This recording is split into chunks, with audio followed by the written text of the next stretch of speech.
All right, welcome everyone to episode 26 of the Ninja Wealth Exchange. So, today's episode, we're going to talk about what school never taught you about money and wealth. So, before I get into that, as you can see, I am solo today. So, running the show solo for the first time. See how that goes here. Johnny's a little bit tied up at the moment. So, before I get into this show, it's going to be a good one, by the way. But I wanted to share, we are coming with a live event coming soon here, June 26th in the Twin Cities here. If you are interested, it is going to be a mastermind event. Basically, anybody who's listening to the show, who knows what we're about, just really sharing strategies about talking, real wealth building strategies, no fluff. We're not here to sell you anything. Don't worry, you don't have to show up with your credit card. We're not going to upsell you anything. So it's just going to be a great event for anybody who's really interested about building wealth through real estate, and going to have a couple speakers share their strategies. So if you're interested in all, sign up. There's a QR code here at my background, which my microphone is blocking. So let me see here, see if I can fix that a little bit. There you go. So hopefully, as you can see, my microphone keeps creeping up to block it, but feel free to pause the screen or go to our link there, and it'll also be in the show notes here, but you can sign up there. So with that said, we'll get on with the show here. So real quick, today's show, right, we're going to be talking about what really school didn't teach you about wealth and money, right? And so a lot of this, I like to say, don't let school get in the way of your education, right? And so, unfortunately, if you were like me and you went to school, everybody told you, hey, here's what you got to do, here's the path, right? Which is get good grades, go to a college, right? You got to go to college. Or back then, degrees were everything, right? Not so sure about today. So, and then of course you got to get a good degree and get that job, and then you're set for the rest of your life, right? That was the plan. And that was the plan if you wanted to have a good life, right? And probably most of us followed it. Some of us didn't.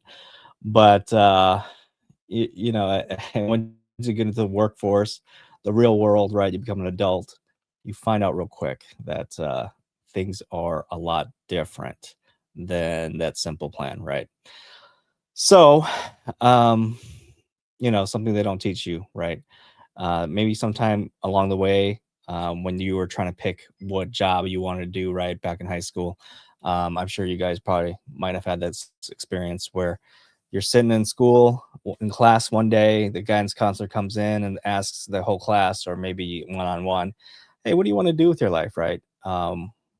What job do you want, right? Or are you going to go to college? What are you going to major in, right? And so a lot of the times, we've seen these lists, right? Every year, a new career list comes out, right, with all the top paying jobs, right? All the top paying jobs based on degrees. So you will see, most of the times it's engineering at the top, right? Most paid, some type of engineering, a medical, or law, right? So those are usually at the top. And as a teenager, you really probably don't even really have much of an idea of what you're going to do for the rest of your life. So of course, a lot of us probably going to try to pick something based on the dollars that are off to the right. But what they don't teach is that, a lot of these jobs on that list, they're all just jobs, right? There's nothing on that list that is self-employed or own your own business, right? Or anything of that nature, right? Everything on that list usually is you are an employee, right? You work for a company, and which isn't a bad thing, by the way. I'm not trying to knock that. Um, I used to be an engineer myself, so I went through this whole path, right? So I'm speaking from personal experience here, but there's a lot of things they don't tell you, right, until you find out. So I went down the whole path, not knowing that there's other options, right? And so what ultimately ended up happening, I got my engineering degree, worked as an engineer for over 10 years. Um, right out of school, pretty quickly, maybe my second year in the professional workforce. When you're young, you have this dream about climb the corporate ladder, all this stuff, right? Well, one day I got called to my boss's office and got handed a box and said, "Hey, you got to hit the road," right? And so, really, you learn real quick what real life is like, and that you really don't have much control about your job, when it might end, things like that, right? Your income, right? That feeling of safety coming every week, whether you get paid every week or every 2 weeks, right? Um, that feeling of a W-2 being safe, right? It's not that safe, right? Your job's in jeopardy anytime the economy changes, right? So you find out real quick, right, that you got to somehow create your own income, right? Or you got to be willing to accept that, hey, you could lose a job at any point, right?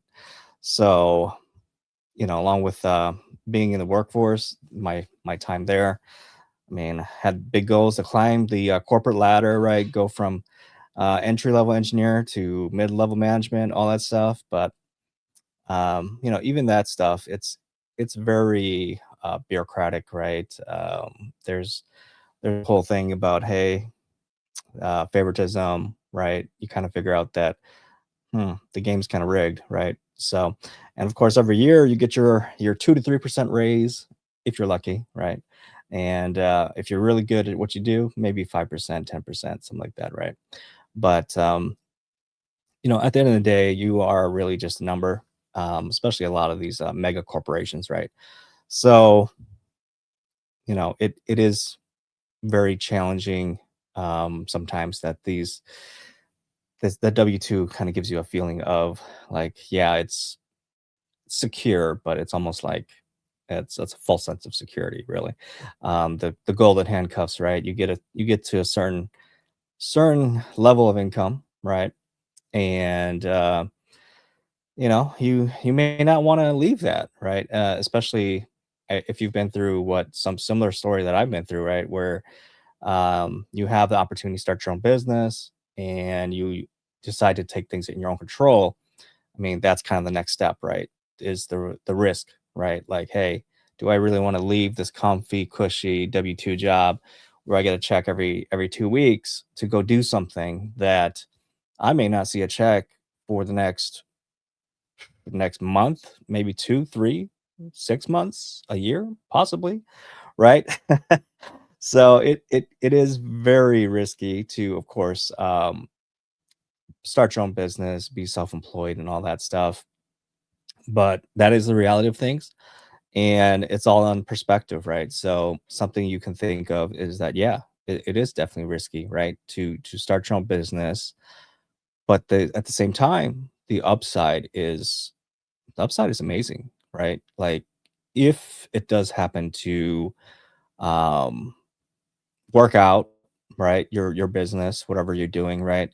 Um, if your business succeeds, I mean, the amount of income that you would earn is pretty much, it's up to you to, how hard you want to work, right?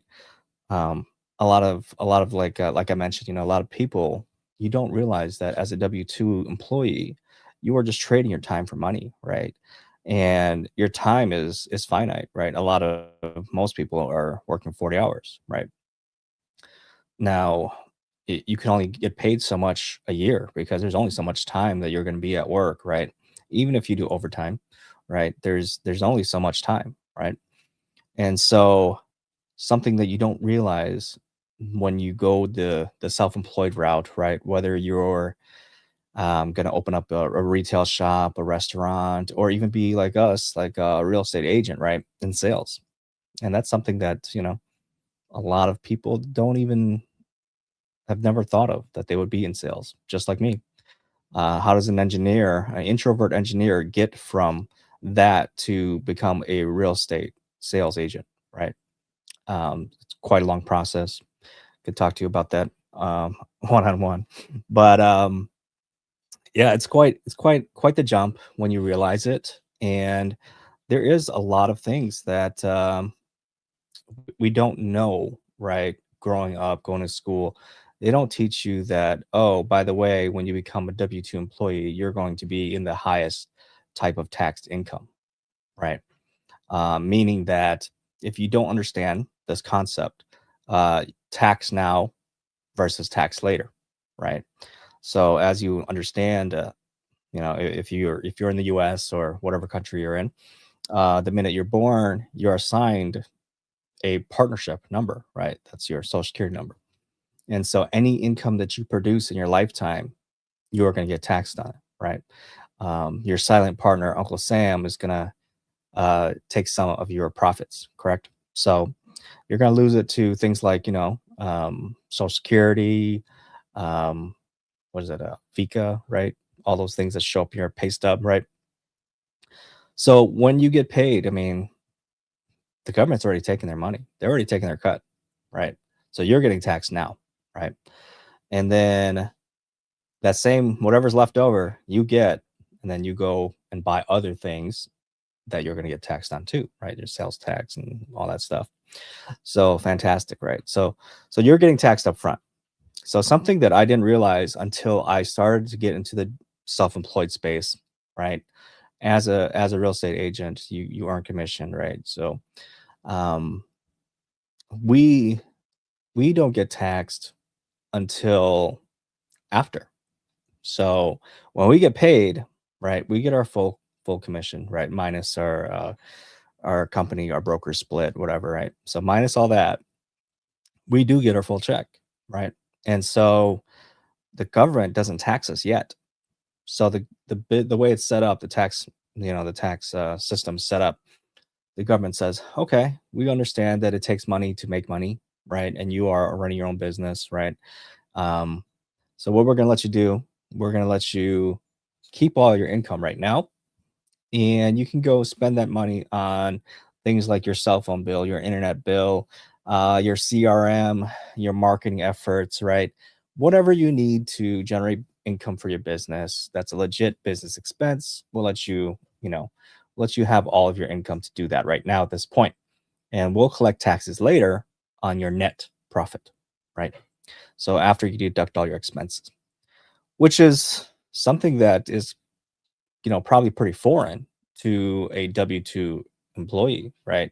So if you're a W 2 employee your whole life, some of your money's already gone, right? Like 20% maybe, right? Before it even hits your bank account, right? Before you even know. So that's one of the biggest benefits of being a 1099 or being self-employed or running your own business, right? So that is something that, is very powerful, right? It allows you to use your income um, to the most that you can, right? And in addition, right, I was talking earlier about W-2s. I mean, you're trading your time for money. Being self-employed, and you know, it's no longer you're no longer trading really dollar per hour. You're selling a product, you're selling something, right? A service in the real estate agent business. um, the more that you can sell, the more that you can earn, right? And so now your income is not capped. You're not capped at dollars per hour. Your income earnings, depends on how many widgets you can sell, right? And all that stuff. If you and it doesn't even matter anymore. You could probably sell. You could set up an online store. Sales could be happening while you're sleeping, right? Now that's super powerful, right? If you have something that you could sell while you're not actually putting the time in to be there, that's where you can really multiply, right? And your incomes really start to go. So that's huge, and that's something that if you never, if you were raised very similar, where your parents weren't business owners, they didn't know anything about it, right? Like Johnny and I, we both came from poverty, right? Immigrant parents to the new country. We have no idea. They have no idea. They never taught us any of this stuff, right? So, I mean, a lot of the times, I mean, you don't know what you don't know, right? So, um, now that we're both in this space where we're self-employed, Johnny owns his own business, as well as being a mortgage brokerage owner, right? So now he's in control of his business, right? And same with me. I mean, as a real estate agent, some people think that we're kind of like just we work for a brokerage, right? But even then, I mean, the brokerage doesn't do much for us, right? It's still our business, to generate leads, to get closings. It's all on us. The broker is not really providing us much, much anything else, right? So, um, you know, taking that leap, like I said, though, from W-2 to 1099, it's a big mind shift set, and it's a big risk, right? I'm sure a lot of starting your own business, it's a failure rate of nine, right? Nine out of 10 businesses you're going to create are going to fail, right? So, I mean, even me myself, making that transition from saying, "Hey, I'm going to quit this engineering gig, and I'm going to go full time as a real estate agent," it was a big decision, right? And it's like, it's not an easy thing to do. But I took baby steps to do it. I started part time as an agent, kind of prove the system, right? And then prove to myself that I could make this a real business. I could really make some real money. I mean, I got to the point where I was making as much as my regular job, right? And at that point, I was like, this is no brainer, right? I can do this, right? And then it seemed easy at the time, even then. But then once I cut off that umbilical cord to the W-2 job, where the checks stopped coming in, right? And now it's all on you and your ability to produce on your business. That's a different type of pressure, right? And if you've never been in that situation, you probably won't understand, right? Um, so that's something that's totally different, and some people will probably do well, and some people will probably fail under that type of pressure, right? Um, but if you stick to it, you believe that you can do it. I mean, it's quite amazing. I can tell you that, speaking for myself personally, I've made the most I've ever made as an agent, right? And I made more quicker being self-employed than I probably ever could, quite honestly, working for somebody else, right? And that's just facts. And I know I know Johnny himself. I mean, I'm not going to talk his numbers, but he has very similar amount of success, levels of success, probably even more, right? Being a broker owner, all that. So the whole leap from W-2 1099, it's a game changer, right? So you really have to take a look at what you are missing out on, right?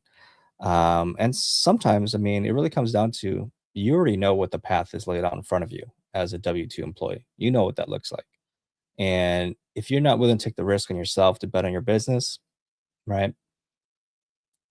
It may come back to regrets later in your life, right? Um, the way I looked at it, I guess, was that, hey, if I do fail in my own business, being self-employed, worst thing that can happen, I go back to being an engineer. I can go get another job, right? So that's really something to think about, right? And of course, it's easier said than done. So um, now, other cool things about being in the 1099 space, right? Especially as a real estate agent, um, you can earn the coveted reps status, which means real estate professional status. So I'm not obviously I'm not a CPA, I'm not a tax expert, but I know enough about this. But of course, you should talk to your CPA to confirm. This is all just for educational purposes. But once you get rep status, right, you can pretty much apply um, your passive losses against any active income, like W-2 income, right? So the thing with the rep status is that to become it's a real IRS tax status, real estate professional status. There's a number of requirements that you have to meet, right? So number one, 750 hours, right? You have to prove that majority of your business or your work is in real estate. You can't just become a real estate agent and all of a sudden you can claim reps. It doesn't work like that, right? You still have to actually prove that the majority of your business, your work, your time is spent in real estate. So, um, one of the best perks though is that if you are married to a high income earning spouse, right? High income earning W-2 job, one of you becomes or the other person becomes the agent, right? Obviously, the other person needs to do it. Um, but once you qualify for reps, right? Pretty much, if you also do things like invest in real estate, have other business expenses, stuff like that, depreciation losses, cost segregation, bonus depreciation, all these things can be applied. All these deductions can be applied against your spouse's W-2 active income, right? And so what that's going to do is it's going to lower your taxable income like significantly, right? And this is all legal, right? And if, of course, talk to your CPA, right? Um, so yeah, that's something that is really cool, right? And not a lot of people know about that. That's a huge thing that huge benefit of being self-employed. So one of the most common things, though, of course, when people look at wealth building, right, the richest people in the world, right, Elon Musk, Jeff Bezos, Warren Buffett, the common thing, they're all business owners, right? They're not job owners, right? Even people locally. Think of the people locally, right? The wealthiest people that locally who can do things on their own time, they probably own a business. Either they're self-employed or they own a business, right? And so, it's not a secret, right? But when you're in school, when you're growing up, they really don't teach these things. They don't teach how to be self-employed, right? How to start a business, how to run a business, right? Or taxes, tax strategies. They don't teach any of that, right? School really just teaches you to be an employee, to be a good employee, to obey orders, right? That's really what school does, right? That's just not true, right? They don't really like that when you don't follow the system, right? Creativity, things like that. I mean, even look at people like Mark Zuckerberg, right? Went to college, you know, decided to drop out, start his own business. What's the point of college? Right? I mean, of course, it's not the path for everyone, right? But that's why I say, I mean, even today, I said earlier, right? Like back then, college degrees were it was pushed so hard, right? Everybody went to college or tried to go to college. But then everybody had degrees too. And so, of course, not all degrees are equal, but um, starting to be saturated. That's what I'm saying, right? So, um, but yeah, so those are the things that school doesn't really teach you, and you really just don't know until you get into the workforce. And being self-employed, it really opens your eyes to all the things that you didn't know, right? And unfortunately, unless you really have mentors, people in your life that are business owners to teach you and show you the way, there's really no shortcut, right? That is going to be the shortcut, to have a mentor and have people to learn from, right? But unfortunately, not all of us have that, right? So that's why one of the important things, for us to put together this podcast, to do this mastermind. I mean, that's really one of the things, right? Is that, hey, we want to share this stuff that we've learned, right? We want to help others, want to give back, help others become successful, to know what we didn't know, right? When we were coming up, learn from our mistakes, so you don't have to make the same one, right? So, I mean, that's pretty much the gist of this episode here. I pretty much covered everything so fast. It's, it's a really short episode when you're just the one talking. So, it's yeah, I mean, it's really powerful, to have that different mindset, to be open minded, to learn that, hey, what are you missing out on, right? What are other people doing what are they doing that's making them successful and you're not doing, right? And so, if you're that type of person who's obviously listening to the show, and you attend events like masterminds, you get in rooms with other people that think like you, that want to do more, right? Then definitely you should probably check out our event. And again, the link will be dropped in the notes. But there's this QR code that my mic keeps covering up, and you can take a look at that and take a quick pause the screen and screenshot that. Otherwise, the link is tinyurl.com/NWE mastermind. So, I mean, yeah, this is a pretty short and sweet episode without Johnny long-winded talks that he usually gives. Makes the episode a lot shorter. So that's all I really had for today. So wow, yeah, it's really crazy how quickly all that went. So, but if you do have any questions, anything you want to ask about this or other things, feel free to reach out. We really appreciate you guys listening. And if this is helpful for you or other people that you know, hey, help us out. Hit that like button, share it out with others.